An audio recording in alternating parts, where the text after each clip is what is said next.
नमस्कार दोस्तों।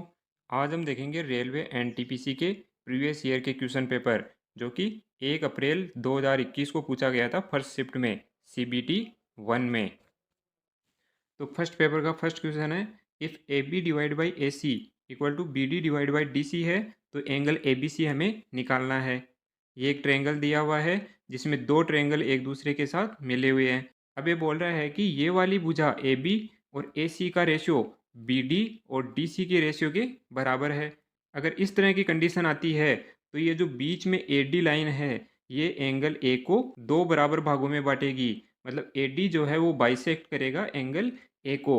मतलब इस साइड में अगर 28 डिग्री है ये, तो एंगल ए के इस साइड में भी 28 डिग्री ही होगा। अब हम इन दोनों ट्रायंगल ए डी बी और ए डी सी इन दोनों के अंदर जो है आंतरिक कोणों के योग का फॉर्मूला लगाएंगे। और आंतरिक कोणों का योग क्या होता है किसी भी ट्रायंगल में? 180 डिग्री। तो पहले इसमें लगाते हैं, इस वाले ट्रायंगल में। तो इसमें एंगल ए, एंगल डी और एंगल सी, इनका योग क्या होना चाहिए? 180 डिग्री। तो हमारे पास एंगल ए का जो इस साइड वाला पार्ट है वो तो आ गया 28 डिग्री और सी का वैल्यू है हमारे पास 60 डिग्री। तो एंगल डी की वैल्यू आ जाएगी, इन दोनों को 180 में से माइनस कर देंगे तो डी की वैल्यू आएगी हमारे पास 92 डिग्री। अगर डी के इस साइड वाला एंगल आ गया हमारे पास 92 डिग्री, तो डी के इस साइड वाला एंगल कैसे आएगा? 180 में से 92 डिग्री को माइनस कर देंगे तो एंगल ए डी बी कितना आ जाएगा? 88 डिग्री। अब सेकंड वाले ट्रायंगल में भी आंतरिक कोणों के योग का फॉर्मूला लगाएंगे। तो टोटल 180 में से अगर 28 डिग्री और यहाँ पर कितना आया था? 88 डिग्री, ये माइनस करेंगे तो एंगल ए बी सी आ जाएगा। एंगल बी पर कितना होगा हमें मिल जाएगा? तो ए बी सी पर होगा 180 माइनस 28 प्लस 88, इन दोनों को माइनस करेंगे तो आएगा हमारे पास 64 degree. C option. Second question क्या कहता है, against which act Mahatma Gandhi asked people to observe 6 April 1919 as a day of non violence opposition. Mahatma Gandhi ने 6 अप्रैल 1919 को नॉन वायलेंस के तौर पर मनाने के लिए लोगों को कहा था। किस एक्ट के खिलाफ? तो वो था रोलेट एक्ट। रोलेट एक्ट के खिलाफ महात्मा गांधी ने 6 अप्रैल 1919 को नॉन वायलेंस के तौर पर मनाने को कहा था। इस एक्ट में क्या था? इस एक्ट ने सरकार को पॉलिटिकल एक्टिविटीज को दबाने की भारी शक्तियां दी और राजनीतिक कैदियों को बिना किसी मुकदमे के 2 साल तक हिरासत में रखने की अनुमति दी। फिर भी 1919 में रोलेट एक्ट पारित हो गया और भारतीयों ने इसे काला कानून या ब्लैक एक्ट भी कहा। मतलब इसमें बिना किसी मुकदमे के जो है राजनीतिक कैदियों को जेल में डाल दिया जाता था और ये 1919 में पारित हो गया था, इसलिए भारतीयों ने इसको जो है काला कानून या ब्लैक एक्ट भी कहा था। ये तो सिंपल जोड़ बाकी का क्वेश्चन है। पहले 3 और 2 को मल्टीप्लाई करो और फिर 3 और 2 को मल्टीप्लाई करो और फिर दोनों को डिवाइड कर दो, 1 आएगा। 1 को 3 से मल्टीप्लाई करेंगे तो 3 आएगा और 5 और 3 कितने हो जाएंगे? 8। First option. नेक्स्ट क्वेश्चन है, which of the following function can not be performed by NBFCs. NBFC क्या होती है? Non banking financial companies. तो इनका क्या काम नहीं होता है? ये जो है प्रोवाइडिंग लोन्स, लोन भी प्रोवाइड करते हैं, मेकिंग इन्वेस्टमेंट, इन्वेस्टमेंट भी बना करते हैं, और एक्विजिशन ऑफ शेयर्स। लेकिन थर्ड ऑप्शन क्या है? Accepting demand deposits. ये डिमांड डिपॉजिट को एक्सेप्ट नहीं कर सकते। तो थर्ड ऑप्शन हमारा सही हो जाएगा। नेक्स्ट क्वेश्चन है, if tan theta equal to 1, अगर टेन थीटा 1 है तो the value of 2 sine theta cos theta minus cosec square theta क्या होगा? तो इसमें लाल बटा कक्का जो आपने 10th क्लास में पढ़ा होगा वो ट्रिक यूज करेंगे। तो इसमें टेन थीटा के लिए क्या होता है? लंब बटा आधार। तो इसमें लंब बटा आधार 1/1 ही होगा, तो लंब 1 हो जाएगा, आधार बेस क्या हो जाएगा? 1। दोनों को स्क्वायर करके ऐड करेंगे तो कर्ण कितना आएगा? हाइपोटेनियस √2। अब इन तीनों से हम जो है साइन थीटा, कोस थीटा और कोसेक स्क्वायर थीटा की वैल्यू निकाल के इसमें पुट करके सोल्व करेंगे तो हमारे पास क्या आएगा? -1। First option. सोल्व करके देखना, आप खुद आ जाएगा, -1 ही आएगा। नेक्स्ट क्वेश्चन है, the Reserve Bank of India was established in. Reserve Bank of India की आरबीआई की स्थापना कहाँ हुई थी? 1935 में। और आरबीआई का हेडक्वार्टर कहाँ पर है? मुंबई में।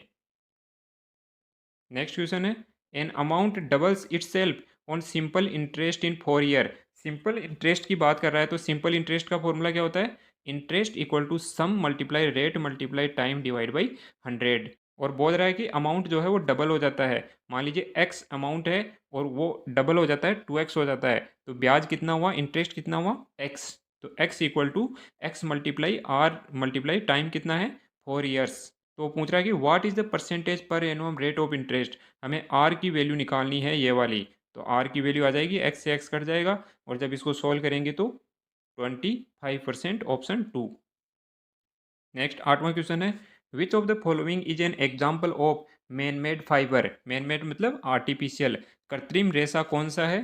तो सिल्क ये प्राकृतिक है, लिनेन ये प्राकृतिक है, जूट ये प्राकृतिक है, लेकिन इनमें मैन मेड आर्टिफिशियल कौन सा है? Rayon, first option. Next question है National Technology Day is observed every year to commemorate, यानी कि नेशनल टेक्नोलॉजी डे हर साल कब मनाया जाता है?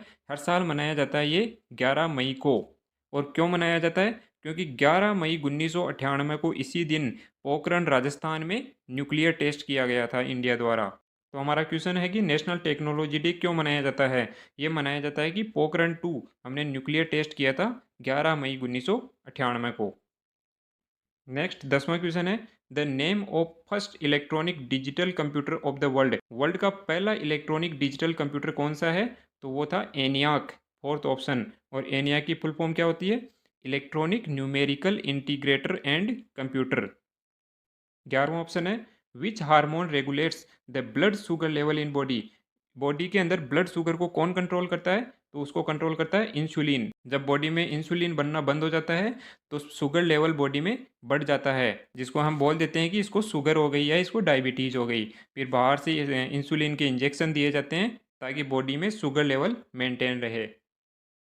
अगला क्वेश्चन है two cars cover a certain distance by moving at speed of 45 kilometre पर घंटे और 50 किलोमीटर पर घंटे। दो कार है जिनकी एक की स्पीड है 45 किलोमीटर पर घंटे और दूसरे की है 50 किलोमीटर पर घंटे। आगे बोला है find the distance travelled when one car take 32 minute more than the other to cover the distance. हमें वो डिस्टेंस निकालनी है जो वो चल रही है। अगर पहली कार जो है 32 मिनट ज़्यादा लेती है दूसरी कार से, तो पहली कार का मान लेते हैं टाइम T1 है, दूसरी कार का T2 है, और T2 में अगर 32 मिनट ऐड करेंगे तो क्या आएगा? T1, क्योंकि T1 कार 32 मिनट ज़्यादा ले रही है। अब समय का फॉर्मूला क्या होता है टाइम का? डिस्टेंस डिवाइड बाई वेलोसिटी, दूरी बटा चाल। तो इसके लिए भी दूरी बटा चाल लिख देंगे। दूरी तो दोनों के लिए सेम ही रहेगी, बस उनकी चाल अलग अलग है। तो x मान लेते हैं दूरी और v1 मान लेते हैं उसकी स्पीड, इक्वल टू सेकंड वाले की डिस्टेंस तो उतनी रहेगी और चाल कितनी हो जाएगी? v2 प्लस ये 32 वैसा का वैसा यहाँ पर रख ही देंगे। अब v1 की जगह तो 45 किलोमीटर पर घंटे रखेंगे और v2 की जगह कितना रखेंगे? 50 किलोमीटर पर घंटे। और यहाँ पर x की वैल्यू बच गई तो इस इक्वेशन से हमारे पास x की वैल्यू आ जाएगी 240 किलोमीटर, फोर्थ ऑप्शन में दिया है। नेक्स्ट क्वेश्चन है who founded the Tattvabodhini Sabha to propagate Ram Mohan Roy's ideas. Raja Ram Mohan Roy के जो आइडियाज़ थे उनको प्रोपोगेट करने के लिए टट्टवा बोधिनी सभा की स्थापना किसने की थी? तो वो थे देवेंद्र नाथ टैगोर, थर्ड ऑप्शन। और इस सभा की स्थापना कहाँ पर हुई थी? इसकी स्थापना हुई थी कलकत्ता में। नेक्स्ट क्वेश्चन है A can complete a piece of work in 24 days. A जो है अकेला एक काम को 24 दिन में पूरा कर देता है। तो मान लेते हैं कि ए जो है वो कितने दिन में काम पूरा कर सकता है? ए दिन में या 24 दिन में। तो वो एक दिन में कितना काम करेगा? 1/A या 1/24, इतना काम वो एक दिन में पूरा करेगा। अब आगे क्या बोल रहा है? ही वर्कड फॉर 21 डेज, वो 21 दिन तक काम करता है। अगर वो एक दिन में 1/24 या 1/A काम करता है तो 21 दिन में कितना काम करेगा? 21 से मल्टीप्लाई कर देंगे तो 21 डिवाइड बाई ए, यहाँ पर 24 नहीं आएगा, यहाँ पर आएगा 21। अब आगे बोल रहा है and then B finish the remaining work in 5 days. उसके बाद में वो छोड़ के चला जाता है ए तो, और फिर बी आता है। तो बी कितने दिन लेता है एक्स्ट्रा? 5 दिन।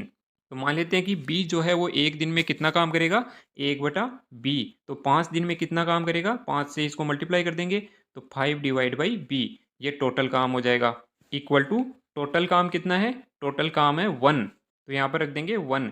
अब जब इसको सॉल्व करेंगे हमारे पास 1/A की वैल्यू है 1/24, तो इसमें 1/A की जगह यहाँ पर 1/24 रखेंगे तो b की वैल्यू आ जाएगी। और a और b अगर दोनों की वैल्यू आ गई तो यहाँ पर रखेंगे 1/A प्लस 1/B, ए और b की वैल्यू रख करके और फिर आंसर निकाल लेंगे। आंसर आएगा हमारे पास यहाँ पर 1/15। तो 15 का जब उल्टा करेंगे तो 15 दिन में वो दोनों मिल करके उस काम को पूरा करेंगे।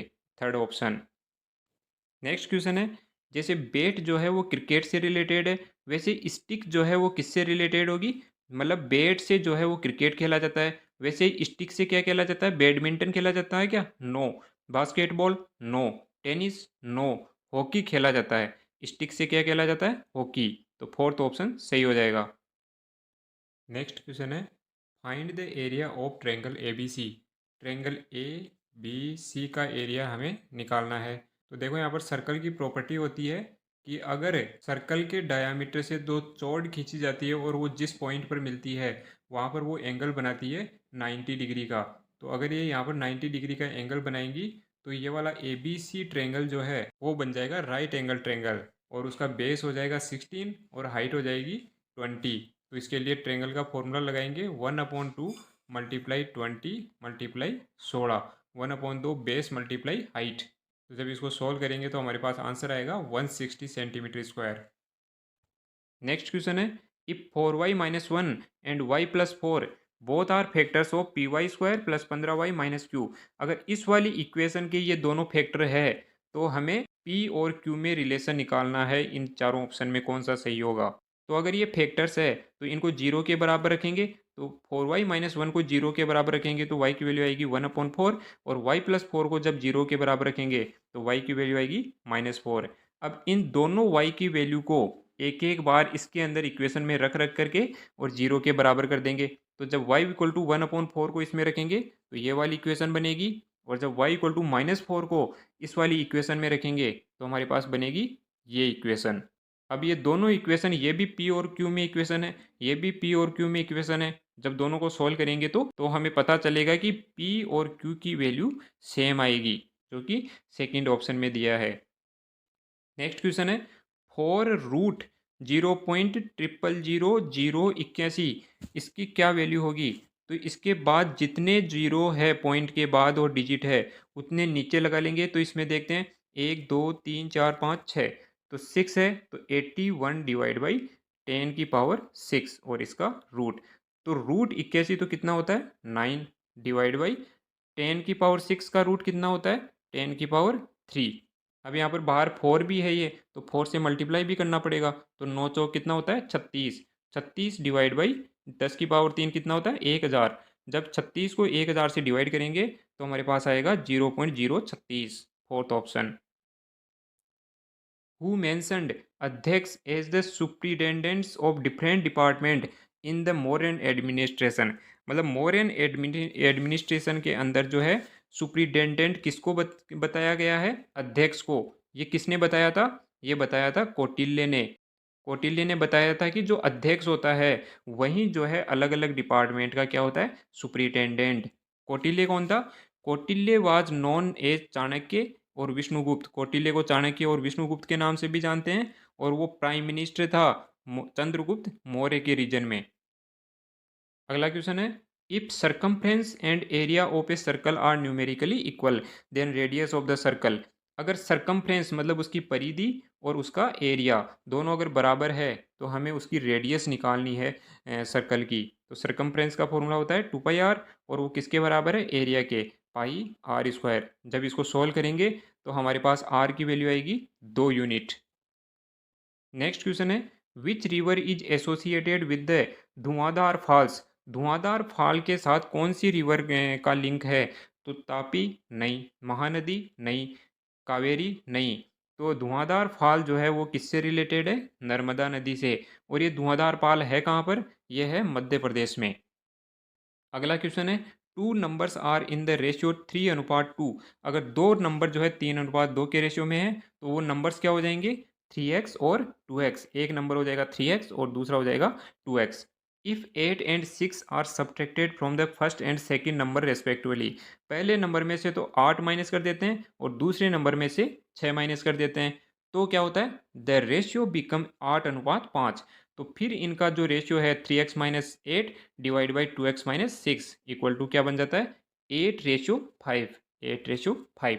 जब इसको सॉल्व करेंगे इक्वेशन को तो x की वैल्यू कितनी आएगी हमारे पास? 8। तो वो पूछ क्या रहा है? द नंबर्स आर, तो वो नंबर्स क्या होंगे?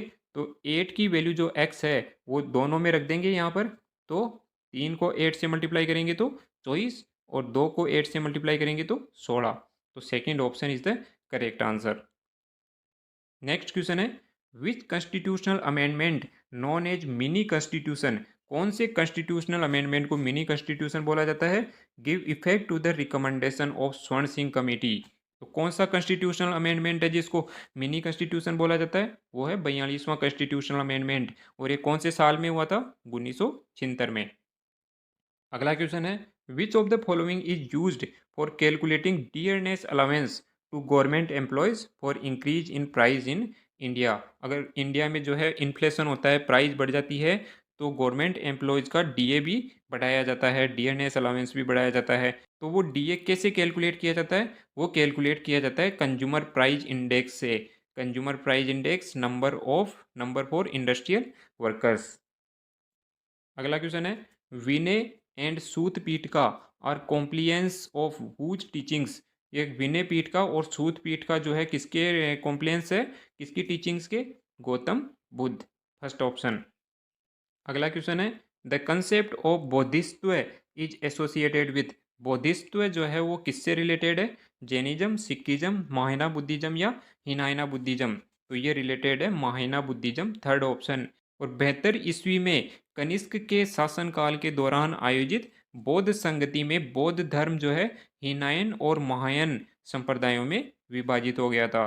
कनिष्का के टाइम पर बौद्ध धर्म जो है हिनायन और महायान इन दो संप्रदायों में विभाजित हो गया था 72 ईस्वी में। अगला क्वेश्चन है सिंपल जोड़ बाकी का है। तो find the value of x, x की वैल्यू निकालनी है। अगर 20% ऑफ 75, तो 20 divide by 100 multiply 75 equal to 225, 225 ऐसे ही रहने देंगे, माइनस एक्स परसेंट ऑफ 420, तो multiply sorry minus x divide by 100 multiply 420। अब इसको सॉल्व करेंगे तो हमारे पास एक्स की वैल्यू आएगी फर्स्ट ऑप्शन 50। अगला क्वेश्चन है 6 years from now Kirti's age will be twice the age of her brother Kunal. तो प्रेजेंट एज मान लेते हैं कीर्ति की कितनी है? एक्स, और उसके ब्रोदर कुणाल की प्रेजेंट एज कितनी है? वाई। अब वो बोल रहा है कि 6 साल बाद जो है कीर्ति की एज कितनी हो जाएगी? कीर्ति की एज क्या हो जाएगी 6 साल बाद? एक्स प्लस 6, और वो जो है ट्वाइस, दो गुनी हो जाएगी अपने ब्रोदर कुणाल के। तो कुणाल की एज वाई थी, उसकी दो गुनी हो जाएगी कीर्ति की एज 6 साल बाद। तो यहाँ पर वाई की जगह वाई प्लस 6 आएगा, ये गलत दे रखा है यहाँ पर। तो वाई 2 मल्टीप्लाई वाई प्लस 6। आगे क्या बोल रहे हैं? बट 4 years एगो, लेकिन 4 साल पहले, तो 4 साल पहले इन दोनों की एज क्या हो जाएगी? x-4 और y-4। यहाँ पर भी y-4 आएगा, y नहीं आएगा। She was 4 times as old as Kunal. Kunal की उम्र जितनी थी उससे 4 गुनी एज थी किसकी? कीर्ति की। तो यहाँ पर लिख देंगे 4। अब आगे क्या बोल रहे हैं? Find the present age of Kunal. Kunal की जो प्रजेंट एज है वाई की वैल्यू हमें निकालनी है। तो देखो यहाँ पर ये भी एक्स और वाई में एक इक्वेशन है, ये भी एक्स और वाई में एक इक्वेशन है। जब दोनों को सोल्व करेंगे तो वाई की वैल्यू आएगी हमारे पास 9 years, जो कि फर्स्ट ऑप्शन में है। अगला क्वेश्चन है what is the difference between 3/5 of 200 and 1/2 of 300। तो 200 को 3/5 से मल्टीप्लाई करेंगे और 300 को 1/2 से मल्टीप्लाई करेंगे, और इनको फिर जो आंसर आएगा उसको माइनस कर देंगे, तो हमारे पास आएगा 30, फोर्थ ऑप्शन। अगला क्वेश्चन है बाई विच नंबर शुड 2 से 1/5 be multiply to get 5 divide by 5। तो इस नंबर को जो है कौन से नंबर से मल्टीप्लाई करें ताकि ये आ जाए? तो इसको सिंपल फ्रैक्शन में पी अपॉन क्यू की फॉर्म में रखेंगे तो कैसे बनेगा? 11 डिवाइड बाई 5। इसको मान लेते हैं एक्स वो नंबर है, इससे मल्टीप्लाई कर लेते हैं, तो इससे क्या मिलना चाहिए? 5/5। तो इसको जब पी अपॉन क्यू की फॉर्म में लिखेंगे तो कैसे लिखेंगे? 5 को 5 से मल्टीप्लाई करेंगे और इसमें 2 ऐड कर देंगे, तो कितना आएगा? 27 डिवाइड बाई 5। जब इसको सॉल्व करेंगे तो हमारे पास एक्स की वैल्यू आएगी 5 डिवाइड बाई 11। अगला क्वेश्चन है whose region show the largest extension of Delhi सल्तनत। दिल्ली सल्तनत का सबसे ज़्यादा एक्सटेंशन किसके काल में हुआ था? मोहम्मद बिन तुगलक, अलाउद्दीन खिलजी, सिकंदर लोदी या गयासुद्दीन बलबान। तो इसका करेक्ट आंसर होगा मोहम्मद बिन तुगलक। मोहम्मद बिन तुगलक के टाइम पर दिल्ली सल्तनत का सबसे ज़्यादा एक्सटेंशन हुआ था। अगला क्वेश्चन है which among the following is not a property of colloids. Colloids क्या होते हैं? कोलाइड्स एक मिक्सर होते हैं जिसमें एक पदार्थ के बहुत छोटे पार्टिकल्स को दूसरे पदार्थ में समान रूप से वितरित रहते हैं। एक पदार्थ के छोटे पार्टिकल्स जो है दूसरे पदार्थ में वितरित रहते हैं। पार्टिकल्स आमतौर पर सॉल्यूशन में मौजूद पार्टिकल से बड़े होते हैं और सस्पेंशन में मौजूद पार्टिकल से छोटे होते हैं। और इसके कोलाइड्स के एग्जाम्पल भी दे रखे हैं कुछ। पेंट्स, मिल्क और फॉग, ये कोलाइड्स के एग्जाम्पल है। तो हमें पूछ रहा है कि इन चारों ऑप्शन में से कौन सी प्रॉपर्टी कोलाइड की नहीं है। तो सेकंड ऑप्शन देखते हैं पहले। तो एक colloid is a heterogeneous mixture. Yes, heterogeneous mixture होता है क्योंकि इसमें समान रूप से वितरित तो रहते हैं लेकिन वो मिक्स नहीं होते हैं पूरी तरह से। वो ऐसे ही सस्पेंडेड रहते हैं एक सॉल्यूशन से, एक पार्टिकल दूसरे सॉल्यूशन के पार्टिकल्स में। थर्ड ऑप्शन है they do not settle down when left undisturbed. जब उनको छेड़ा नहीं जाता है तो वो सेटल डाउन नहीं होते हैं। ये भी सही है, वो सेटल डाउन नहीं होते हैं क्योंकि बहुत छोटे पार्टिकल्स होते हैं। फोर्थ ऑप्शन क्या कह रहा है? Due to too small size, इन पार्टिकल्स की साइज बहुत छोटी होती है। Individual particle can not be seen with naked eyes. Naked eyes से जो है इन पार्टिकल्स को नहीं देखा जा सकता है। नहीं देखा जा सकता है, सही बात है। क्या पेंट्स, मिल्क में हम जो है पार्टिकल्स को देख सकते हैं क्या? नहीं, हम नहीं देख सकते हैं। और फर्स्ट ऑप्शन क्या कह रहा है? Colloids can not scatter a beam of light passing through it. ये गलत है क्योंकि कोलाइड्स जो है वो जो लाइट है उसको स्कैटर कर सकते हैं। फर्स्ट ऑप्शन हमारा करेक्ट हो जाएगा। अगला क्वेश्चन है find the least multiple of 7 which when divided by 6, 8, 12 leaves one remainder. मतलब इनमें से वो नंबर चुनना है, सबसे छोटा नंबर जो 7 का मल्टीपल हो। मतलब सीधी सी बात है, जिसमें 7 का भाग जाता हो। तो देखते हैं 7 का भाग किस में जा रहा है? 25 में नहीं, 49 में जा रहा है, 73 में नहीं जा रहा, 169 में नहीं जा रहा। तो हमें 6, 8, 12, 12 इनको देखने की ज़रूरत ही नहीं है। हमारा काम तो यहाँ से ही हो गया, जो कि सेकंड ऑप्शन में 49 है। सिर्फ 49 ही 7 से डिवाइड हो रहा है। अगला क्वेश्चन है A sells an article to B. A जो है वो आर्टिकल बी को बेचता है प्रॉफिट ऑफ 20%, 20% के प्रॉफिट पर। तो मान लीजिए ए की जो है कॉस्ट प्राइस है सी, वो 20% का प्रॉफिट कमाता है तो उसमें 20% जो है ऐड कर देगा कॉस्ट प्राइस का और उसको बेच देगा सेलिंग प्राइस बी को।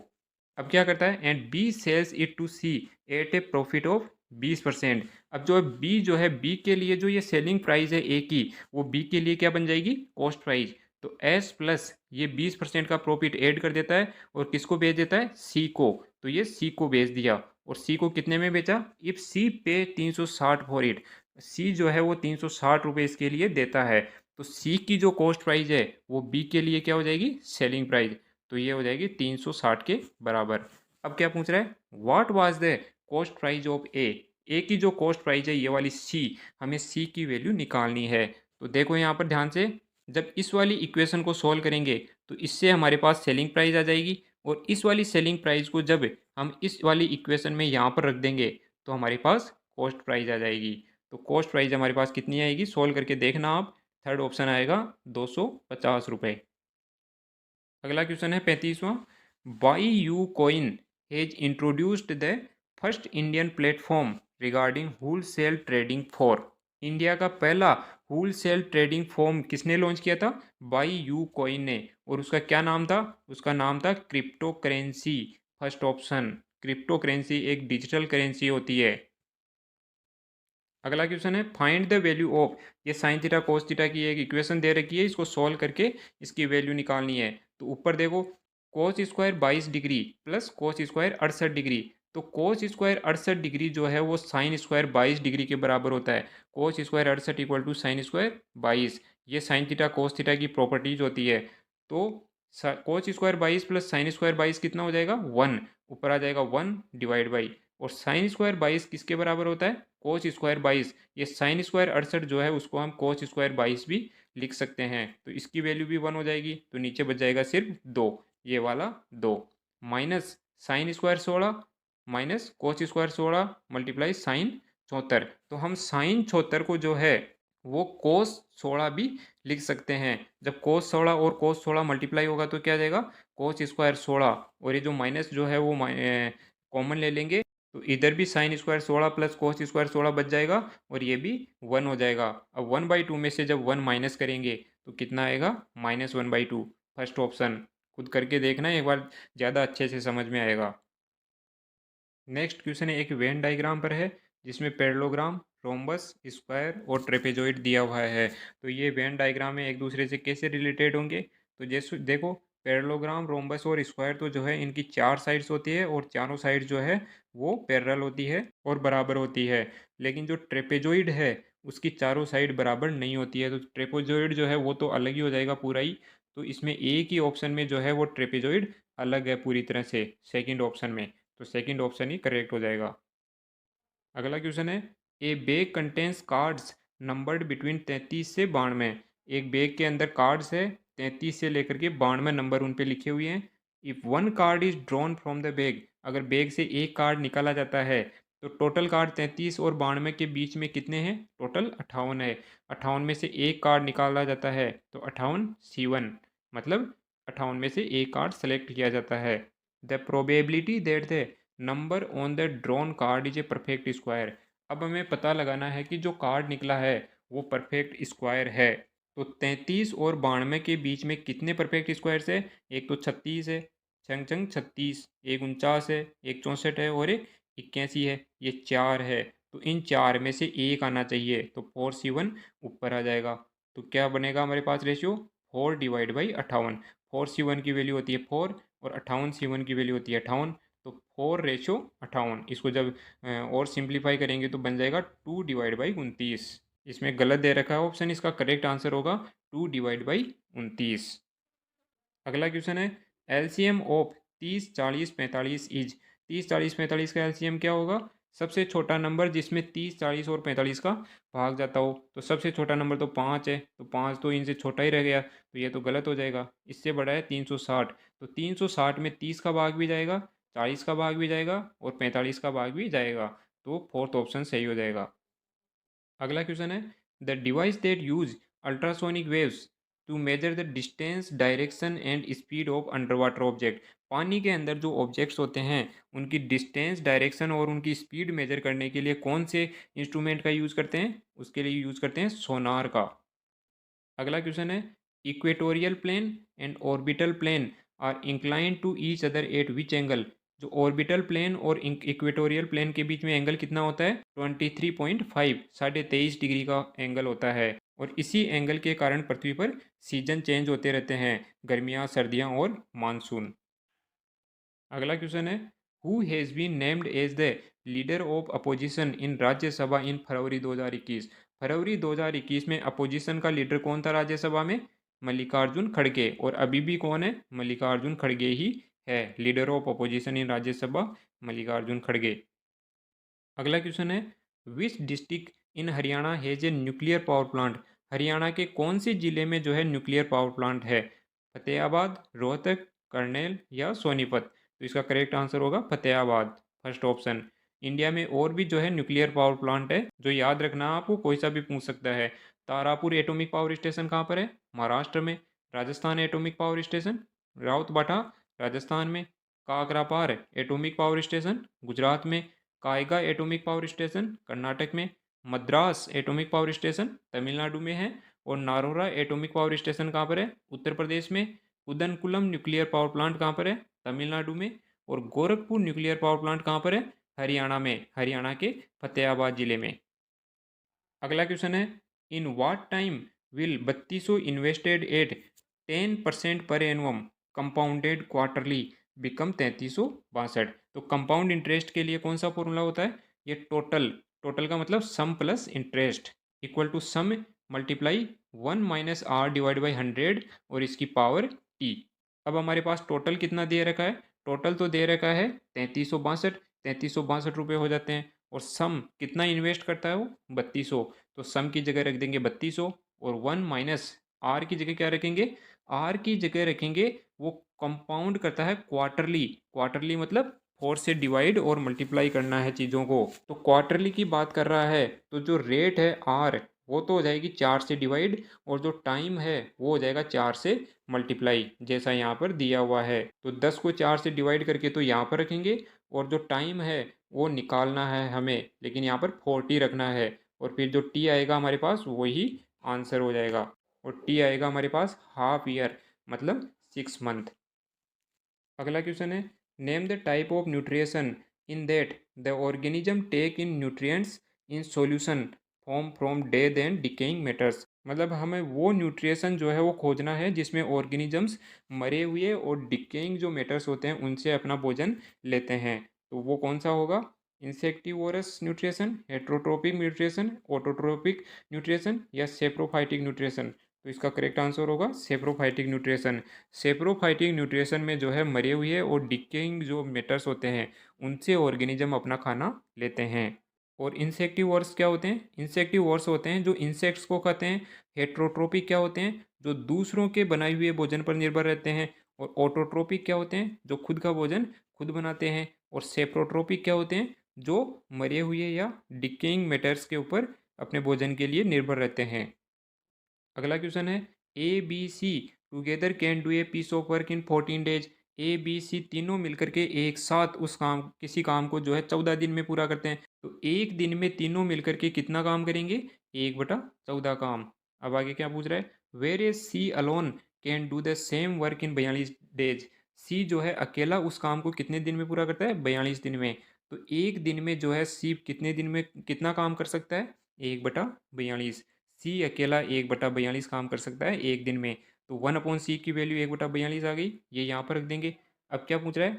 How long will A and B together take to finish it. हमें 1/a प्लस 1/b की वैल्यू निकालनी है कि 1a और b जो है साथ में कितने दिन में काम कर सकते हैं। तो जब 1/c की वैल्यू यहाँ पर रखेंगे तो इसको जो है 1/14 में से माइनस कर देंगे 1/42 को।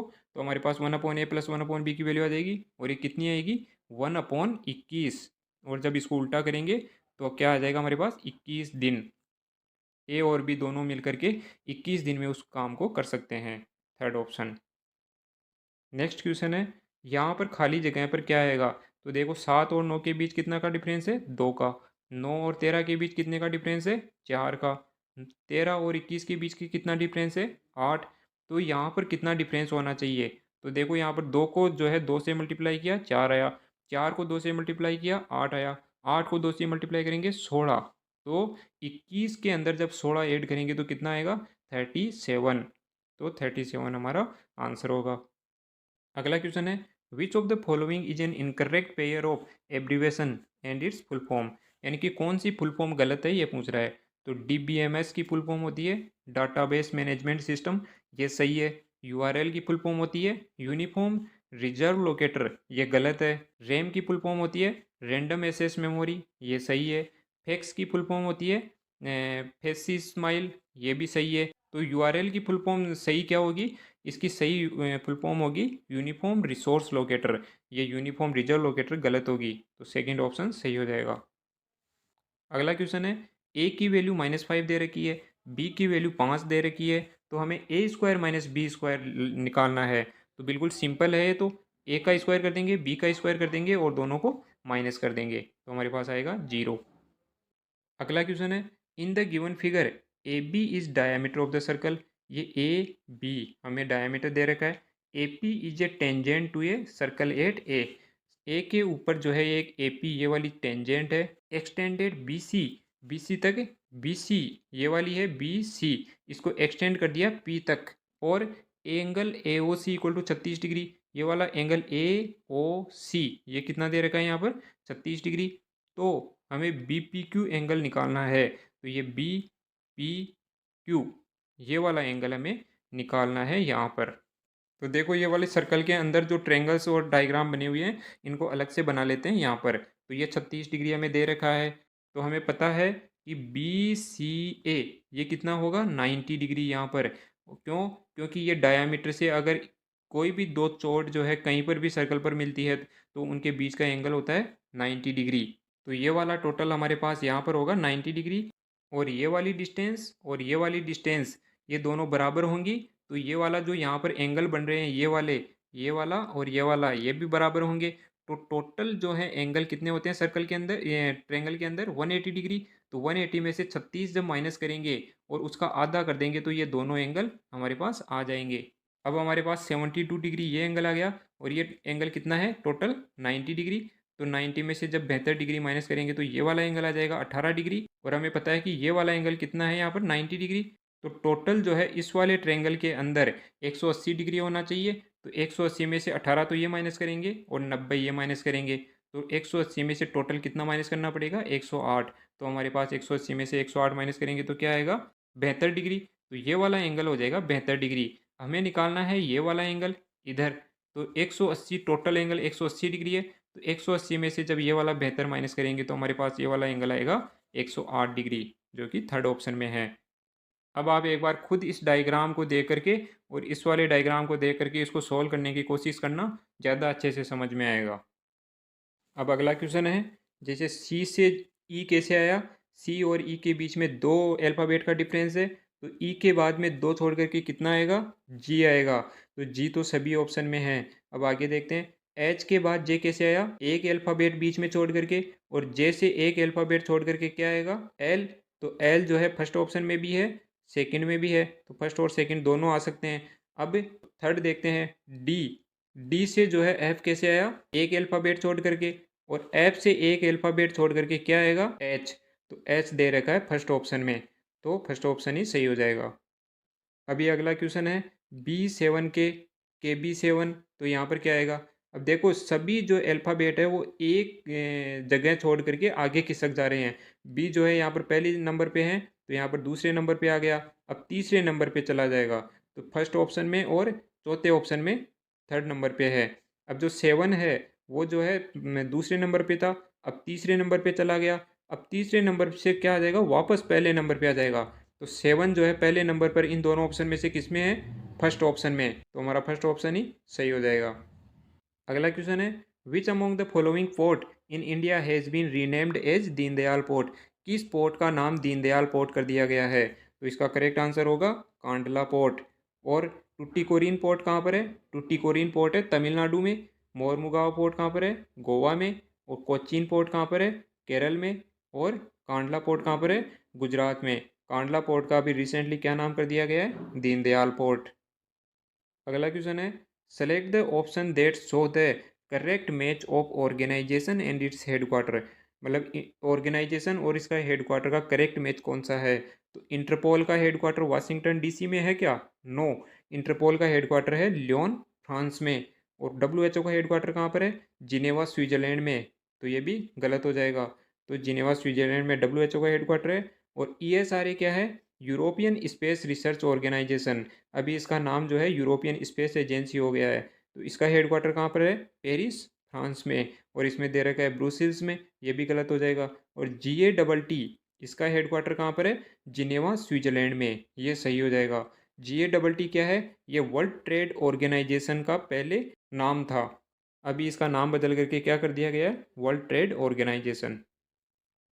अगला क्वेश्चन है, what is the value of 8x³ plus 18xy plus y³ minus 27 when 2x plus y minus 3 equal to 0।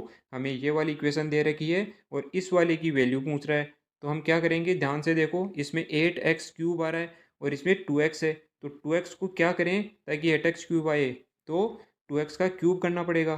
तो हमें इस पूरी इक्वेशन का अगर हम क्यूब कर दे तो हमारे पास सेम टू सेम ये वाली इक्वेशन आ जाएगी। तो 2x प्लस वाई माइनस 3 का अगर क्यूब करेंगे और इक्वल टू 0 है तो इक्वल टू 0। जब इसका क्यूब करेंगे तो हमारे पास ये वाली इक्वेशन आएगी सेम, और ये किसके बराबर है, 0 के बराबर। तो हम इसका भी आंसर क्या आएगा, 0, थर्ड ऑप्शन में दिया हुआ है। अगला क्वेश्चन है, which of the following is not A kharif crop. देखो खरीफ फसलें जो है वो गर्मियों में बोई जाती है, जून जुलाई में। तो जो ज्वार है वो तो गर्मियों में बोया जाता है, बाजरा भी गर्मियों में बोया जाता है, पेडी भी गर्मियों में बोया जाता है, लेकिन गेहूं जो है वो सर्दियों में बोया जाता है। तो वीट जो है वो फर्स्ट ऑप्शन खरीफ की फसल नहीं है।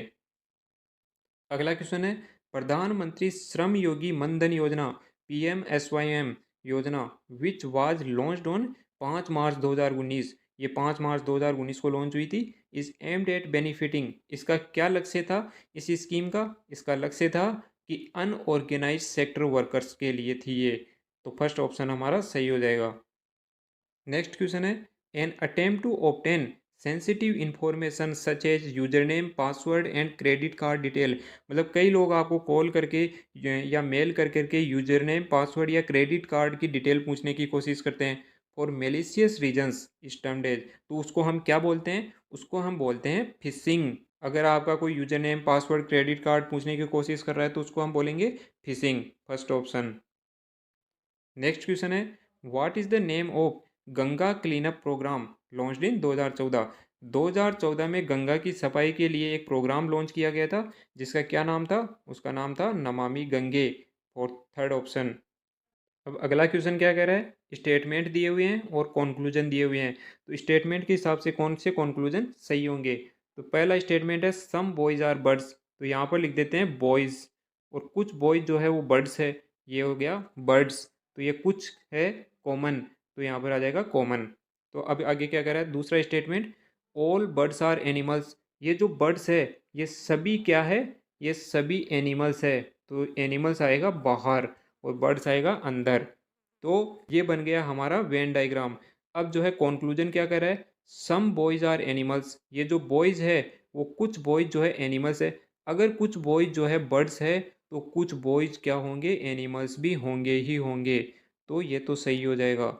अब दूसरा कॉन्क्लूजन क्या कह रहा है? सम एनिमल्स आर बॉयज़, ये जो है एनिमल्स है तो सम एनिमल्स आर बॉयज़, तो ये भी सही है। तो दूसरा कॉन्क्लूजन भी सही हो जाएगा। अगर कुछ बॉयज एनिमल्स है तो कुछ एनिमल्स बॉयज भी होंगे, दोनों ही सही होंगे। तो थर्ड ऑप्शन हमारा सही हो जाएगा। अगला क्वेश्चन है the natural ageing of a lake by nutrient enrichment of its water is termed as. अगर वाटर में बहुत ज़्यादा न्यूट्रिएशन की मात्रा बढ़ जाए तो उसको हम क्या बोलते हैं? उसको बोलते हैं हम यूट्रोफिकेशन। यूट्रोफिकेशन क्या होता है? यूट्रोफिकेशन के कारण जल निकायों में पोषक तत्वों की अधिकता हो जाती है जिससे जलीय पौधों की अत्यधिक वृद्धि हो जाती है। बहुत सारे जलीय पौधे उग जाते हैं जल में और जलीय पारिस्थितिकी तंत्र का संतुलन बिगड़ जाता है जिससे जल की गुणवत्ता को नुकसान पहुंचता है। और ऐसा तब होता है जब सीवर का पानी जो है वो जलीय निकायों में ज़्यादा जाता हो। अगला क्वेश्चन है इसमें भी स्टेटमेंट और कॉन्क्लूजन दिए हुए हैं, तो स्टेटमेंट के हिसाब से वेन डायग्राम बनाते हैं। पहला स्टेटमेंट है सम बॉयज़ आर क्रिकेटर्स, तो यहाँ पर लिख दिया बॉयज़ और यहाँ पर लिख दिया क्रिकेटर्स। और कुछ इनमें से दोनों में कॉमन है, वो ये वाला पोर्शन हो जाएगा। दूसरा स्टेटमेंट क्या कहता है? सम गर्ल्स आर क्रिकेटर्स, ये जो क्रिकेटर्स है इनमें से कुछ गर्ल्स जो है वो कॉमन है, गर्ल्स और क्रिकेटर्स कॉमन हो जाएगा ये वाला पोर्शन। अब कॉन्क्लूजन देखते हैं क्या कह रहा है।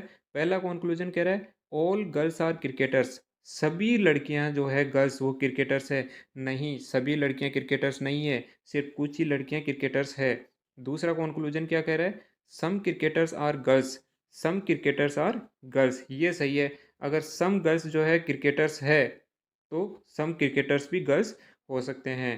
तो पहला तो गलत हो जाएगा कॉन्क्लूजन और सेकंड वाला सही हो जाएगा। तो ऐसा थर्ड ऑप्शन में दे रखा है only conclusion two follows, third option. अगला क्वेश्चन है P Q R S T U V are seven students in a class, they are compared on the basis of their height, उनको उनके height के हिसाब से कंपेयर किया जाता है। T is shorter than S, तो यहाँ पर देखते हैं टी जो है वो एस से छोटा है, हमने लिख लिया है यहाँ पर। बट टेलर देन यू, लेकिन जो टी है वो यू से बड़ा है तो यू से बड़ा कर दिया है यहाँ पर, जो बड़ा होगा उसको ऊपर रखेंगे। आगे क्या कहता है? U is taller than P, U जो है वो पी से बड़ा है तो पी को नीचे रखेंगे। अब आगे क्या बोल रहे हैं? R and Q are shorter than V, ये जो आर और क्यू है वो वी से छोटे हैं, यहाँ पर लिख दिया। बट टेलर देन एस, लेकिन आर और क्यू जो है एस से बड़े हैं तो एस से ऊपर हो जाएगा आर और क्यू। अब क्या बोल रहे हैं? Which of the following sequence of their height are possible, तो सबसे पहले तो सबसे बड़ा कौन है छोटा कौन है, अब इन दोनों इक्वेशन का यूज कर करके पता लगाएंगे। तो देखो सबसे ऊपर तो आएगा वी, फिर आर क्यू आ जाएगा नीचे, फिर एस आ जाएगा। अब इसके अंदर देखो पहले ये वाली तो लिख दी अपन ने। अब एस जो है एस से छोटा कौन होगा? टी, तो अब एस, एस के नीचे आएगा टी, फिर यू पी, यू पी। अब क्या इसमें सातों स्टूडेंट आ गए क्या? सातों आ गए, एक दो तीन चार पाँच छः सात, ठीक है। अब ये वाली सीक्वेंस को कौन सा ऑप्शन फॉलो कर रहा है? इसको ऑप्शन को फॉलो कर रहा है सेकंड ऑप्शन। नीचे से देखो, नीचे नीचे तो आएगा पी यू टी, देखो यहाँ पर पी तो तीनों में है, यू इन दोनों में है, लेकिन टी सिर्फ सेकंड ऑप्शन में है, तो सेकंड ऑप्शन सही हो जाएगा। अगला क्वेश्चन देखते हैं। Two friends received a bonus of 2000। दो दोस्त हैं, उनको 2000 का बोनस मिलता है उनके बैंक अकाउंट में। They already have 47,000 and 54,000 in their respective bank account. उनके पास पहले से एक के पास 47 और एक के पास 54,000 है। Ratio of the amount in their respective accounts. तो 2000 आने के बाद जो है उनके अकाउंट में क्या रेशियो हो जाएगा पैसों का। तो इसके पास 47,000 थे, तो 2000 और मिल गए तो 49,000 हो जाएंगे इसके पास। इसके पास 54,000 थे, 2000 और आ गए तो अब हो जाएंगे इसके पास 56,000। तो जब इनको रेशियो करेंगे, इसको सिंप्लीफाई करेंगे, तो हमारे पास आंसर आएगा 7/8। First option. अगला क्वेश्चन है। Kings and queens of black colour are taken out from a deck of बाउन प्लेइंग कार्ड। ताश के पत्तों के जो बाउन कार्ड्स होते हैं उनमें से जो है किंग्स और क्वींस, राजा और रानी के जो काले काले पत्ते होते हैं उनको बाहर निकाल देते हैं सभी को। तो राजा और रानी के काले पत्ते ताश की गड्डी में कितने होते हैं। टोटल 4 होते हैं। तो 52 में से 4 जब माइनस कर देंगे तो बचेंगे हमारे पास टोटल 48 कार्ड। 48 तो रख देंगे नीचे और ऊपर क्या रखेंगे। आगे क्वेश्चन पढ़ते हैं। A card is drawn from the remaining well shuffled card, probability of getting a spade card. अब अगर हमने दो काले और दो दो काले राजा के और दो काले रानी के निकाल दिए तो स्पेड कार्ड कितने बचेंगे। टोटल स्पेड होते हैं 13 कार्ड और हमने निकाल दिए कितने। हमने इनमें से 2 स्पेड कार्ड निकाल दिए, एक तो राजा वाला और एक रानी वाला स्पेड कार्ड। तो हमारे पास बचे टोटल 11 कार्ड। 13 स्पेड कार्ड में से हमारे पास बचे 11। तो रेशियो बन जाएगा हमारे पास 11/48। Third option. अगला क्वेश्चन है। एक वेन डायग्राम दे रखा है और अर्थ, कंट्री और स्टेट इन तीनों का यूज करके वेन डायग्राम बनाना है। तो देखो, अर्थ जो है वो सबसे बड़ी होती है, फिर कंट्री जो है वो उससे छोटी आ गई, फिर स्टेट जो है वो बहुत सारी स्टेट से मिल करके कंट्री बनती है तो स्टेट और भी छोटा आ जाएगा। तो ये इस तरह का डायग्राम बनेगा वेन डायग्राम, जो कि फर्स्ट ऑप्शन में दिया है। अगला क्वेश्चन है। Who was the author of the General Theory of Employment, Interest and Money that led the foundation of macro economic as a separate branch of economics. मतलब कुल मिलाकर के वो पूछ रहा है कि the General Theory of Employment, Interest and Money, ये बुक के ऑथर कौन है। तो इसका ऑथर है जॉन मेनार्ड केन्स। अगला क्वेश्चन है। Who was the fourth president of India. चौथे प्रेसिडेंट कौन थे इंडिया के। वो थे वराहगिरी वेंकटगिरी। अगला क्वेश्चन है। ये सिंप्लीफाई करना है बस, ये तो सिंपल जोड़ बाकी है। इनको पहले 24 को 8 से डिवाइड करेंगे, फिर 3 से मल्टीप्लाई करके फिर 1800 को डिवाइड कर देंगे इन सब से, और फिर 16 ऐड कर देंगे तो ऊपर वाला आ जाएगा हमारे पास टोटल। और नीचे 32 को 2 से डिवाइड करेंगे पहले तो, और फिर 3/4 से मल्टीप्लाई करेंगे तो नीचे वाला आ जाएगा। फिर इन दोनों का रेशियो आ गया, फिर डिवाइड करेंगे तो 18 आएगा। अगला क्वेश्चन भी वेन डायग्राम का है। हमें दिया हुआ है ऑक्सीजन, हाइड्रोजन और गैसेज, इन तीनों से कौन सा वेन डायग्राम बनेगा। तो देखो, गैसेज जो होती है वो हाइड्रोजन और ऑक्सीजन दोनों ही होती है। तो हाइड्रोजन और ऑक्सीजन ये दोनों ही गैसेज होती है, तो गैसेज के अंदर आ जाएगा हाइड्रोजन और ऑक्सीजन। इनमें से किस ऑप्शन में है। डी ऑप्शन में। तो डी ऑप्शन सही हो जाएगा जो कि थर्ड में दिया हुआ है। अब अगला क्वेश्चन 71वां पूछ रहा है। आपको दिख नहीं रहा होगा, ये क्लियरली नहीं है, लेकिन ये पूछ रहा है कि इन चारों में से अलग कौन सा है। तो इनमें से अलग है इंडिया। क्यों। क्योंकि अफ्रीका जो है एक कंटिनेंट है, महाद्वीप है। ऑस्ट्रेलिया एक महाद्वीप है। यूरोप एक महाद्वीप है। लेकिन इंडिया जो है एक कंट्री है एशिया महाद्वीप के अंदर। तो इंडिया जो है वो अलग हो जाएगा। अगला क्वेश्चन है। Which of the following is not A tributary of Krishna. Krishna की ट्रिब्यूटरी कौन सी नहीं है। तो देखो, घाट प्रभा, तुंगभद्रा और मूसी, ये तीनों ही कृष्णा नदी की ट्रिब्यूटरीज है। और मांजीरा नहीं है, मांजीरा कृष्णा नदी की ट्रिब्यूटरी नहीं है। तो मांजीरा किसकी ट्रिब्यूटरी है फिर। मांजीरा है गोदावरी नदी की tributary. Manjira is tributary of the river Godavari. Krishna नदी की ट्रिब्यूटरी कौन सी नहीं होगी। Manjira, second option. अगला क्वेश्चन है। Select the option that gives decimal numbers. ये डेसिमल नंबर्स दिए हुए हैं, अरेंज इन असेंडिंग ऑर्डर्स। ये बहुत ही बच्चों वाला क्वेश्चन है, बस इनको असेंडिंग ऑर्डर बढ़ते हुए क्रम में लिखना है। तो फर्स्ट ऑप्शन में ही बढ़ते हुए क्रम में लिखा हुआ है। अगला क्वेश्चन है। अरुण सेड, अरुण कहता है कि दीपक्स मदर, जो दीपक की माँ है, ये दीपक की और ये उसकी माँ हो गई, is the mother of my father's wife. जो अरुण है उसका फादर, फादर की वाइफ, उसकी वाइफ की माँ। ये हो जाएगी मदर। तो इस स्टेटमेंट से हमारे पास डायग्राम बन गया ये। अब पूछ रहा है how Deepak related to Arun. Deepak जो है अरुण से कैसे रिलेटेड है। तो देखो अरुण का जो फादर है उसकी वाइफ की माँ और दीपक की माँ एक है, मतलब अरुण जो है उसकी ये जो फादर की वाइफ है ये क्या हो जाएगी माँ, मदर। और इस मदर का जो है दीपक क्या लगेगा भाई, तो अरुण की माँ का भाई लगेगा दीपक, तो मदर्स ब्रोदर। ये हो जाएगा फोर्थ ऑप्शन। अगला क्वेश्चन है which of the following does a bandicoot refer to. Bandicoot क्या है, बेंडिकूट है एक ड्रेनेज क्लीनिंग रोबोट है। ड्रेनेज जो ड्रेनेज है उनको क्लीन करने के लिए एक रोबोट बनाया गया था, उसका नाम दिया गया था बेंडिकूट। अगला क्वेश्चन है a team of 5 members is to be selected from 6 man. 6 तो आदमी है, ABCDEF, और 6 वुमेंस है, PQRSTU। इनमें से 5 लोगों की एक टीम हमें बनानी है। अब आगे क्या दे रखा है, C and U have to be selected together. C और यू को तो हमेशा एक साथ सेलेक्ट करना है, तो सी और यू एक साथ आना चाहिए। तो फर्स्ट ऑप्शन में देखो सी तो आ रहा है लेकिन यू नहीं आ रहा है, तो फर्स्ट ऑप्शन तो वैसे ही गलत हो जाएगा। अब इसके अंदर सी और यू दोनों नहीं है तो ये हो सकता है सही। इसमें भी सी और यू दोनों नहीं है, ये भी हो सकता है। इसमें सी और यू दोनों साथ में आ रहे हैं तो ये भी सही हो सकता है। अब आगे क्वेश्चन को पढ़ते हैं। इफ बी सेलेक्टेड, अगर बी को सेलेक्ट करते हैं then neither U nor Q be selected. अगर बी को सेलेक्ट करते हैं तो यू और क्यू को सेलेक्ट नहीं करेंगे, मतलब बी के साथ यू और क्यू नहीं आएंगे। तो देखो फर्स्ट ऑप्शन तो कट गया, इसको देखने की ज़रूरत ही नहीं है। अब सेकंड के अंदर जो है बी आ ही नहीं रहा है, तो ये भी हो सकता है क्योंकि बी के साथ यू और क्यू को तो लेना ही है। अगर बी को नहीं ले रहे हैं तो यू और क्यू को भी नहीं लिया, तो ये हो सकता है। इसके अंदर देखो बी जो है आ रहा है लेकिन यू और क्यू को नहीं लिया इसने, तो ये गलत हो जाएगा थर्ड ऑप्शन। और चौथा, ये बी ले लिया लेकिन यू को तो ले लिया इसने लेकिन क्यू को नहीं लिया, तो फोर्थ भी गलत हो जाएगा। तो हमारे पास बचा सेकंड ऑप्शन, सेकंड ऑप्शन सही हो जाएगा। आगे का क्वेश्चन हम पढ़ेंगे ही नहीं, हमारा आंसर तो यहीं से हो गया। अगला क्वेश्चन है below the form pairs such representing a state and folk dance which pair of state and folk dance is incorrect. मतलब डांस का नाम दिया हुआ है और स्टेट का नाम दिया हुआ है और कौन सा गलत मैच है वो पूछ रहा है। तो देखो बिहू डांस जो है वो आसाम में किया जाता है, सही है। गरबा डांस गुजरात में किया जाता है, सही है। और डागला डांस जो है वो छत्तीसगढ़ में किया जाता है, ये भी सही है।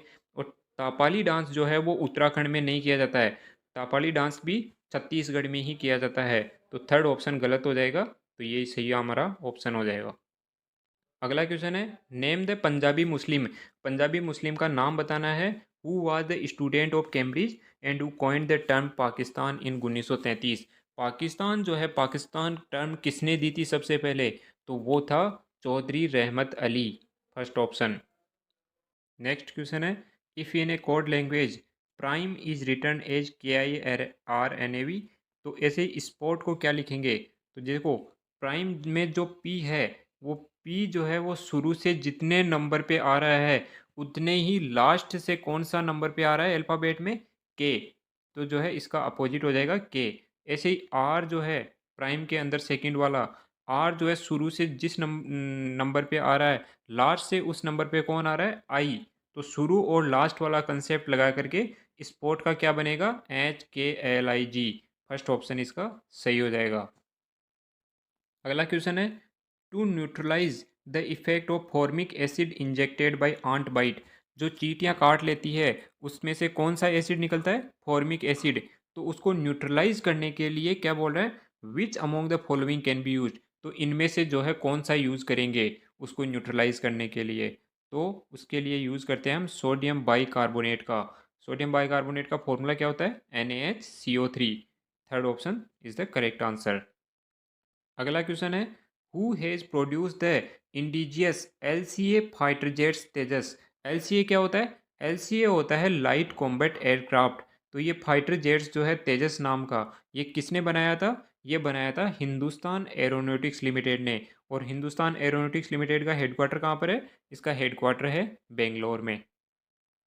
अगला क्वेश्चन है the government of India approved the national policy for farmers. तो ये नेशनल पॉलिसी फॉर फार्मर्स जो है कौन से साल में आई थी, ये आई थी 2007 में, थर्ड ऑप्शन। नेक्स्ट अगला क्वेश्चन है 3409 -7। तो यहाँ पर क्या आएगा, तो इसको ध्यान से देखेंगे तो पता चलेगा कि 4 माइनस 3 कितना होता है 1, और 0 माइनस 4 कितना होता है -4, और 9 माइनस 0 कितना होता है 9, और -7 -9 कितना होता है 16, -16। अब इसको ध्यान से देखो, ये 1 जो है वो 1 स्क्वायर को लिख सकते हैं, -4 माइनस को छोड़ दो, 4 को क्या लिख सकते हैं 2 का स्क्वायर, 9 को क्या लिख सकते हैं 3 का स्क्वायर, 16 को क्या लिख सकते हैं 4 का स्क्वायर। अब इसमें पहले प्लस है फिर माइनस आ गया, फिर इसमें प्लस है फिर यहाँ पर माइनस आ गया, तो एक बार प्लस एक बार माइनस, एक बार प्लस एक बार माइनस, ऐसे लेना है और इनका स्क्वायर ऐड करते हुए चलना है। तो यहाँ पर आगे अब क्या ऐड होगा 5 का स्क्वायर, और यहाँ पर अगर माइनस है तो अब क्या होगा प्लस, तो 5 का स्क्वायर कितना होता है 25, प्लस 25 आ गया, तो -7 में जब प्लस 25 करेंगे तो कितना आंसर आएगा 18, जो कि थर्ड ऑप्शन में है। अगला क्वेश्चन है the total number of ministers including the chief minister in the council of ministers in state can not exceed of the total number of members of the legislative assembly. मतलब legislative assembly में कितने percent लोग जो है वो council of ministers बना सकते हैं, उससे ज़्यादा नहीं हो सकते। तो टोटल मेंबर्स का 15% ही काउंसिल ऑफ मिनिस्टर्स में हो सकते हैं, इससे ज़्यादा नहीं। ऐसे ही सेंटर में लोकसभा के जो टोटल मेंबर्स है उनका 15% ही काउंसिल ऑफ मिनिस्टर्स बना सकता है। नेक्स्ट अगला क्वेश्चन है a fruit seller buys orange at the rate of 12 for 60। मतलब 12 ऑरेंज वो 60 रुपये में खरीदता है, तो एक ऑरेंज कितने रुपए में खरीदेगा 5 रुपये में, तो एक ऑरेंज की कॉस्ट प्राइस हो जाएगी उसकी 5 रुपये। How many orange should he sell for R S 60। 60 में कितनी ऑरेंज, मान लीजिए एक्स ऑरेंज वो 60 रुपये में बेचता है, तो एक ऑरेंज कितने में बेचेगा 60 divide by X, so as to gain 20%, ताकि उसको 20% का लाभ हो। तो उसकी कॉस्ट प्राइस मान लेते हैं सी है, प्लस 20% का लाभ है, तो 20% का लाभ ऐड कर देंगे और ये बेचने की प्राइस यहाँ पर रख देंगे। जब इसके अंदर सी की वैल्यू हमारे पास 5 आ गई, तो सी की जगह 5 रखेंगे, और सी की वैल्यू 5 रख करके जब इसको सॉल्व करेंगे तो एक्स की वैल्यू आ जाएगी हमारे पास 10, जो कि सेकेंड ऑप्शन में दी हुई है। अगला क्वेश्चन एक टेबल दी हुई है और नीचे डायरेक्ट क्वेश्चन पढ़ते हैं। Which student got the lowest overall percentage of marks. कौन सा स्टूडेंट, यानी कि ABCDE, ये 5 स्टूडेंट है, इनमें से सबसे कम परसेंटेज कौन से स्टूडेंट की बन रही है, तो टोटल निकालेंगे इनके सभी मार्क्स का सभी सब्जेक्ट में, और जिसका टोटल सबसे कम है उसकी परसेंटेज सबसे कम होगी। तो बी के सबसे कम मार्क्स होंगे तो बी की परसेंटेज कम हो जाएगी सबसे। अगला क्वेश्चन इसी टेबल से है और इसमें क्या पूछ रहा है, what is the maximum overall percentage average of percentage obtained in all subjects by any student of marks obtained by any student among ABCDE। पहले तो पूछ रहा था कि सबसे कम परसेंटेज किसकी बन रही है, और अब सबसे ज़्यादा जिसके परसेंटेज बन रही है वो परसेंटेज बतानी है। तो इनकी सबकी जो है टोटल परसेंटेज निकाल लेंगे सबकी अलग अलग, और जिसकी सबसे ज़्यादा आएगी वही हमारा आंसर होगा। तो सबसे ज़्यादा परसेंटेज आएगी 93.6%। अगला क्वेश्चन है which two students have the least difference of marks between them. यानी कि इनके टोटल मार्क्स निकालेंगे सभी स्टूडेंट के, और ऑप्शन में जो दिए हुए हैं बी और सी, ए और डी, बी और ई, और ई और डी, इनके डिफरेंस जो है मार्क्स के सबसे कम किस में आएंगे, सबसे कम जो है किन दो स्टूडेंट्स के बीच के डिफरेंस आएंगे मार्क्स के, वही हमारा आंसर होगा। तो बी और ई का जो मार्क्स का डिफरेंस है वो सबसे कम आएगा, तो थर्ड ऑप्शन हमारा सही हो जाएगा। अगला क्वेश्चन है इसी टेबल पर, if we rank students on the basis of all 5 subjects and then the rank them only on the basis of physics chemistry and maths, then what will happen to the arrangement of ranks. मतलब ये पूछ रहा है कि इनके जो सभी subject के टोटल मार्क्स है पहले तो वो निकाल के इनकी रैंक डिसाइड करेंगे, तो ये टोटल मार्क्स इसके 234 बनते हैं, इसके 129, इस तरह से, तो इनकी रैंक डिसाइड कर लेंगे। फिर क्या कहता है, सिर्फ फिजिक्स केमिस्ट्री और मैथ के नंबर जो है मार्क्स उनको लेना है और फिर रैंक बनानी है। तो फिजिक्स, केमिस्ट्री और मैथ इन तीनों के नंबर ही जोड़ने हैं। तो एक के जो है कितने नंबर हो जाएंगे 144, और बी के 84, ऐसे ही इन सब के हो जाएंगे। अब रैंक डिसाइड करेंगे तो क्या रैंक होगी, और पहले रैंक थी तो क्या रैंक थी। तो जब आप इनके मार्क्स के हिसाब से रैंक डिसाइड करोगे तो इसमें भी वही रैंक आएगी सबकी, और इसमें भी वही रैंक आएगी। तो सेकंड ऑप्शन में दिया है कि the ranks will remain the same in both case, तो सेकंड ऑप्शन सही हो जाएगा। मार्क्स के अकॉर्डिंग रैंक डिसाइड करके देखना सेम आएगी सबकी, तो सेकंड ऑप्शन हमारा करेक्ट हो जाएगा। अगला क्वेश्चन है, जिस तरह से श्रीलंका जो है आइसलैंड से रिलेटेड है, वैसे ही इंडिया किससे रिलेटेड है? जैसे श्रीलंका एक आइसलैंड है, वैसे ही इंडिया क्या है? एशिया? नो। ओशियन है? नो। पेनिसुला? यस, इंडिया जो है एक पेनिसुला है, प्लेट्यू नहीं है इंडिया। तो जिस तरह से श्रीलंका आइसलैंड से रिलेटेड है, वैसे ही इंडिया जो है क्या है? एक पेनिसुला। अगला क्वेश्चन है, 6 members M1 M2 M3 M4 M5 M6, 6 member है of a family are sitting in a row facing towards north, north की तरफ मुंह करके बैठे हैं। Not necessary in the same order. M3 sits to the immediate right of M5, M5 के right में कौन बैठा है? M3। तो पहला तो बन जाएगा ये डायग्राम। आगे क्या बोल रहा है? And second to the left of M1, और M3 जो है वो M1 के लेफ्ट में सेकंड है, तो M1 का लेफ्ट इस साइड में होगा, तो इस साइड में M3 सेकंड नंबर पे बैठा है, तो दूसरी इक्वेशन बन जाएगी ये। अब आगे क्या बोल रहा है? M4 is second to the right of M2, M2 के राइट में सेकंड कौन है? M4, तो एक बीच में छोड़ करके क्या हो जाएगा? M4। तो तीसरा डायग्राम बन जाएगा ये। अब क्या पूछ रहा है? M5 is not sitting at the end of row, यानी कि रो के लास्ट में, न तो लेफ्ट में और ना ही राइट में। M5 जो है कॉर्नर पे नहीं बैठेगा, बीच में बैठेगा। अब बीच में कहाँ पर बैठेगा वो हमें मालूम नहीं है, तो पूछ क्या रहा है? Who are sitting at the end, मतलब जो रो है उसके लास्ट में कॉर्नर्स पर कौन बैठेगा। तो इन तीनों का यूज करके पहले तो रो बनाते हैं सभी की। तो देखो सबसे पहले तो M5 और M3, तो यहाँ पे लिख लिया हमने M3 M5 और M3। अब M3 से एक छोड़ करके M1 है, तो ये M3 है हमारे पास, इससे एक छोड़ करके एक इसको छोड़ दिया और फिर बना दिया हमने M1। अब M2 और M4 के बीच में एक है, तो हम M2 को अगर यहाँ पर बैठा देते हैं M3 और M1 के बीच में, तो M4 एक छोड़ करके M4 आएगा, तो बीच में आ जाएगा M1। तो ये यहाँ तक हो गए हमारे पास 5 लोग, और टोटल कितने लोग हैं? 6 लोग। तो अब जो है M6 बच गया, M6 को इधर बैठाएं या इधर बैठाएं? तो देखो M6 को जो है M5 के पास बैठाना पड़ेगा, क्योंकि अगर M6 को इस साइड में बैठा दिया तो M5 जो है वो कॉर्नर पे आ जाएगा, और क्वेश्चन बोल रहा है कि M5 is not sitting at the end of the row, तो M6 को इधर बैठाना पड़ेगा ताकि M5 कॉर्नर पे ना हो। अब देखो एंड्स पे कौन बैठा है रो के? एक तो M6 बैठा है और एक M4, तो M6 और M4 third option. Next question है, a man say to a woman, एक वुमन को कहता है आदमी कि योर हस्बैंड्स डॉटर, ये वुमन है, इसके हस्बैंड की डॉटर, यहाँ पे लिख लिया, is the daughter of my brother me. जो कह रहा है आदमी वो यहाँ पे लिख लेते हैं मी, उसका ब्रोदर जो है उसकी डॉटर है ये। तो ये हमारे पास डायग्राम बन जाएगा। अब पूछ क्या रहा है? How is the man related to woman's daughter, जो ये वुमन की डॉटर है इससे ये आदमी कैसे रिलेटेड है? तो इस डॉटर का जो फादर है उसका भाई है ये, तो फादर्स ब्रोदर, ये फादर्स ब्रोदर थर्ड ऑप्शन। अगला क्वेश्चन है, pick the odd one out, इनमें से अलग कौन सा है वो हमें पता लगाना है। तो देखो नाइट्रोजन जो होती है वो गैस होती है, ऑक्सीजन भी गैस होती है, फ्लोरीन भी गैस होती है, लेकिन आयरन जो है वो मेटल होती है, तो आयरन अलग हो जाएगा। अगला क्वेश्चन है, pick the odd one out, इनमें से अलग कौन सा है? तो देखो मीटर, सेंटीमीटर और किलोमीटर ये सब मेट्रिक यूनिट्स होती है, लेकिन माइल जो है वो मेट्रिक यूनिट नहीं होती है। Mile is not a metric unit, तो ये अलग हो जाएगा।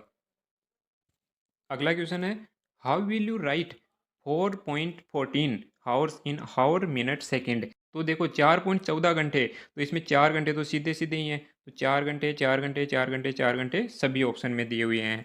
अब मिनट कितनी होगी? तो देखो 1 घंटे में अगर 60 मिनट होती है, तो यहाँ पर कितना है? 0.14, तो 0.14 घंटे में कितनी मिनट होगी? 60 मल्टीप्लाई 0.14 इक्वल टू 8.4 मिनट। तो अब देखो इसमें ध्यान से, 8 मिनट तो सीधे सीधे ही हो गई इसके अंदर, तो 8 मिनट 8 मिनट फर्स्ट ऑप्शन और थर्ड ऑप्शन में दिया है। अब सेकंड कितनी होगी? अब देखो 1 मिनट में अगर 60 सेकंड होती है, तो यहाँ पर कितनी है? 0.4 मिनट के अलावा एक्स्ट्रा, तो 1 मिनट में 60 सेकंड होती है, तो 0.4 मिनट में कितनी सेकंड होगी? 60 मल्टीप्लाई 0.4 इक्वल टू 24 सेकेंड, तो 24 सेकेंड थर्ड ऑप्शन में दिया हुआ है। 4 घंटे 8 मिनट और 24 second, third option is the correct answer.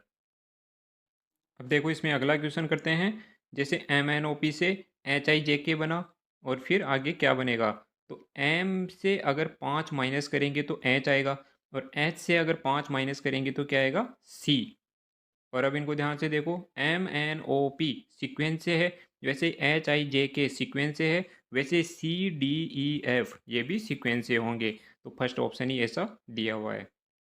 अगला क्वेश्चन है, अगर C R S C K S को D Q B B L R लिखा जाता है तो S P R U O U T को कैसे लिखेंगे। तो देखो, सी से डी कैसे बना, इसके अंदर एक प्लस कर दिया, और आर से क्यू कैसे बना, एक माइनस कर दिया, फिर ए से बी कैसे बना, एक प्लस कर दिया। तो इस तरह से एक बारी +1 करना है, एक बारी -1 करना है, और ऐसे ही आगे चलते रहेंगे। तो ऐसे ही देखते हैं, एस जो है, एस में एक प्लस करेंगे तो टी आएगा, और इसके आगे जो पी है, पी से एक माइनस करेंगे तो क्या आएगा, ओ आएगा। तो सेकंड नंबर पे आएगा ओ। अब देखते हैं, पहले आता है टी फिर आता है ओ। तो एक तो या तो सेकंड ऑप्शन आ सकता है या फिर फोर्थ ऑप्शन आ सकता है, क्योंकि इसमें भी टी ओ है। अब थर्ड नंबर पे क्या आ रहा है, एस आ रहा है, एस आ रहा है, इसको चेक ही नहीं करेंगे हम, क्योंकि पता ही नहीं चलेगा। इसमें भी एन, इसमें भी एन, इसमें वी, इसमें भी वी, लेकिन इसमें एस है लास्ट में और इसमें यू है, तो हम लास्ट वाला चेक कर लेते हैं बस। तो देखो, फर्स्ट वाले में अगर +1 किया तो इसमें -1, +1 -1 +1, तो इसमें -1 करना पड़ेगा लास्ट में। तो टी में से अगर एक -1 करेंगे तो क्या आएगा, एस। तो एस जो है लास्ट में सेकंड ऑप्शन में है, तो second option is the correct answer. Next question है, 3 4 31 156। तो यहाँ पर क्या आएगा, तो इसमें भी जो पीछे हमने क्वेश्चन किया था वैसे ही होगा। 4 में से 3 गया तो 4 - 3 1। 31 में से 4 गया तो 31 - 4 = 27। ऐसे ही 156 में से 31 करेंगे तो 156 - 31 = 125। तो देखो, 1 जो है उसको हम 1 क्यूब लिख सकते हैं, 27 को 3 क्यूब लिख सकते हैं, 125 को 5 का क्यूब लिख सकते हैं। वैसे ही अब आगे क्या आएगा, 6 का क्यूब। तो यहाँ पर अगर इसमें 6 का क्यूब ऐड कर देंगे तो हम 156 में 6 का क्यूब ऐड करेंगे तो क्या आएगा, 499, फोर्थ ऑप्शन।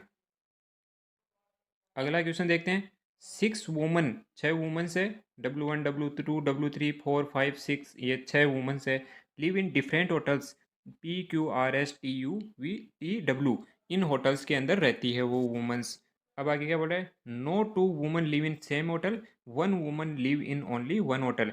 एक वुमन सिर्फ एक ही होटल में रहती है, ऐसा नहीं है कि एक होटल में 2 रह जाएगी। आगे क्या बोल रहा है, W4 does not live in hotel P और R। तो देखो, इस तरह के क्वेश्चन करने के लिए सबसे बेस्ट है, एक तरफ तो होटल्स के नाम लिख लो PQRSTW, एक तरफ वुमेंस के नाम लिख लो W1 W2 ये सब। अब क्वेश्चन के हिसाब से क्या करना है, अब बोल रहा है कि W4 जो चौथी वुमन है वो P और R होटल में नहीं रहती है।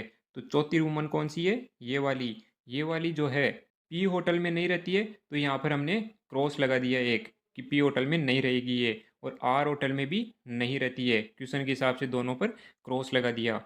अब आगे क्वेश्चन क्या बोला है, W3 and W6 live in S and W respectively. मतलब W3 जो वुमन है वो तो एस होटल में रहती है, तो W3 कहाँ पर है, ये, तो ये किस में रहेगी, एस होटल में, ये वाली एस होटल। तो इसके सिद्ध में दोनों को मिलाएंगे तो ये वाला बनेगा हमारे पास, ये यहाँ पर रहती है।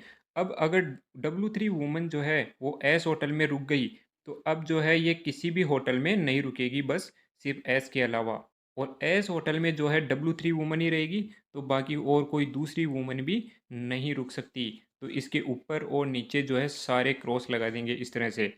अब W6 जो है वुमन, वो कहाँ पर रहती है, W होटल में। तो W6 वुमन कहाँ पर है, ये वाली, ये कहाँ पर रहती है, इस W होटल में।